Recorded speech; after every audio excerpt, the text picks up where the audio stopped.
disobedience was something that Henry David Thoreau believed in, and he thought that when something was unjust, you should stand up against it. This is something that many people started to follow. One example of this is the Salt March.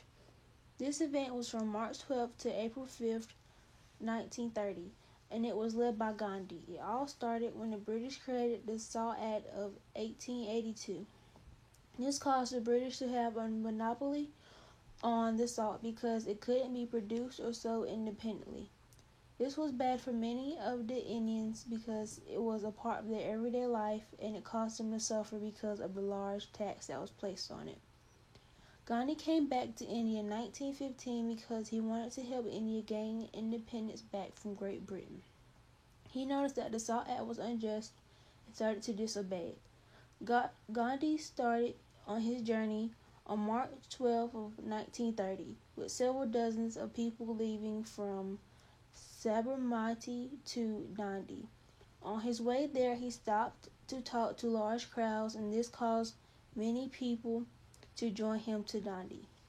The reason why he wanted to go there was because it was close to the beach, and he had a plan to find crystallized sea salt that came up every high tide. But before they could get there, the police went and crushed all the salt deposits into the mud. But that didn't stop Gandhi because on April 5th, when he got to the beach, he went and picked up a small piece of salt from the mud. Soon thousands of people started to go and follow him and make their own salt. This caused civil disobedience to spread through India, and it caused for 60,000 people to be arrested by the British, and one of these people was Gandhi. Before Gandhi was put in jail, he had planned a march on the Dharasana Salt Works, and they still went on with his plan. So, a couple of days after Gandhi was arrested, 2,500 people went on a march against the Dharasana Salt Works.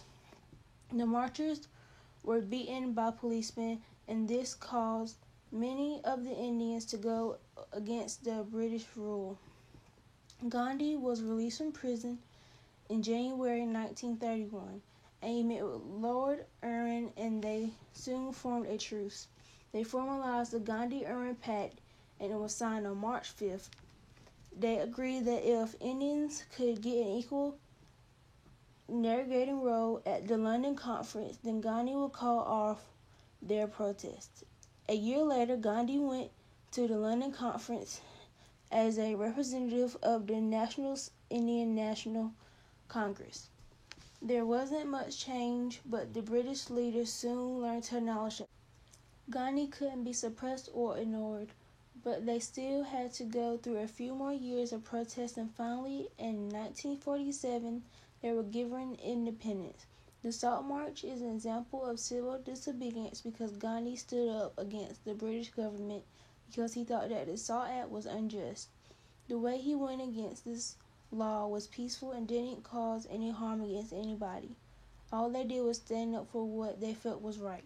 The Salt March was a good example of how people should stand up for what they believe is right and not stand down until it is corrected.